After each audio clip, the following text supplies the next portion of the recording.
We want to make Destiny weird again. We want to bring the hobby back. That's what we've been saying all year. The plan in year 2 is that there's something new to chase, something new to do, some new experience that's happening every week, every month, year round.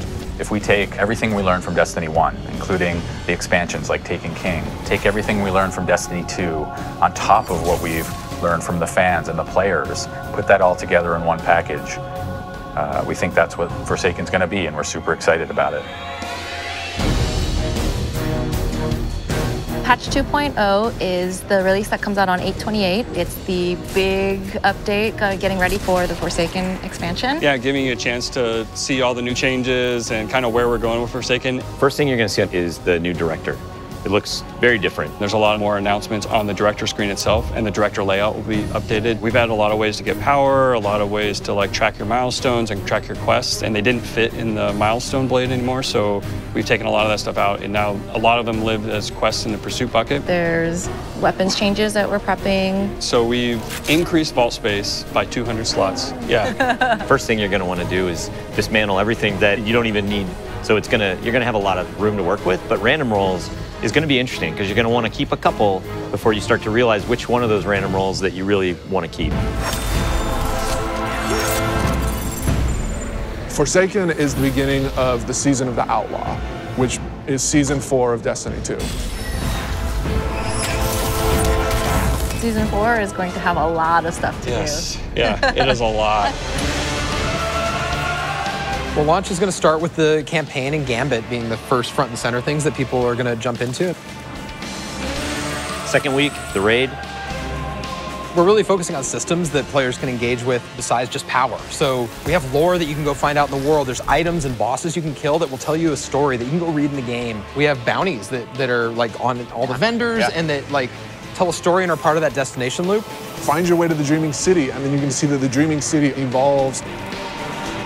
There's going to be new triumphs to unlock. For me, the way that triumphs is going to change behavior is just in the chase for titles, for me. There's not very many of them. They're really hard to get. You have to do a lot of triumphs.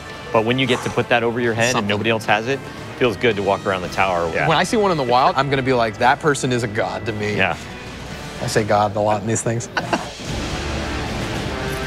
The start of each one of the seasons, and there'll be 4 of them a year, is where we're going to reset and refresh events and rituals and holidays that players are going to want to play in that will have rewards available to every player. In that first month, you're going to be able to play a new PvP mode called Breakthrough. And so that'll come out, and so we're really excited to have people play both that and the new Iron Banner with power enabled with the new weapon slot changes and the new sandbox balance tuning. So we think that's going to be pretty exciting. Yeah. We try to ensure with all of the seasonal content that there's exciting short-term chases for someone who just wants to log in and try out a new event or a new experience. And if you really want to grind your face off, there's also rewards that'll be exclusively for the most committed, most skilled Destiny players. The main thing that we want to change with year 2 of Destiny is that there's never a content drought. There's always something new happening every month, year-round. So there's seasonal updates that are free for all players and major content beats as part of the annual pass. The annual pass is a result of our learning and looking over this last year of how people have responded to Osiris and Warmind, and the things that they've resonated.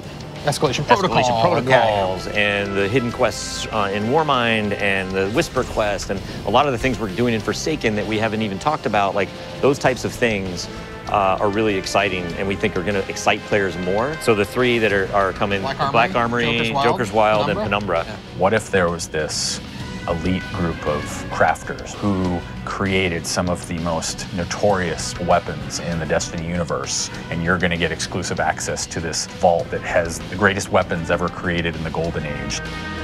So with Joker's Wild, there's this really interesting character named the Drifter, and there's all of this backstory. But you'll begin to get a glimpse of that in Forsaken, and Joker's Wild is our chance to go deeper. And what is his greater purpose, and what is inside that crazy rock he's got attached to his ship?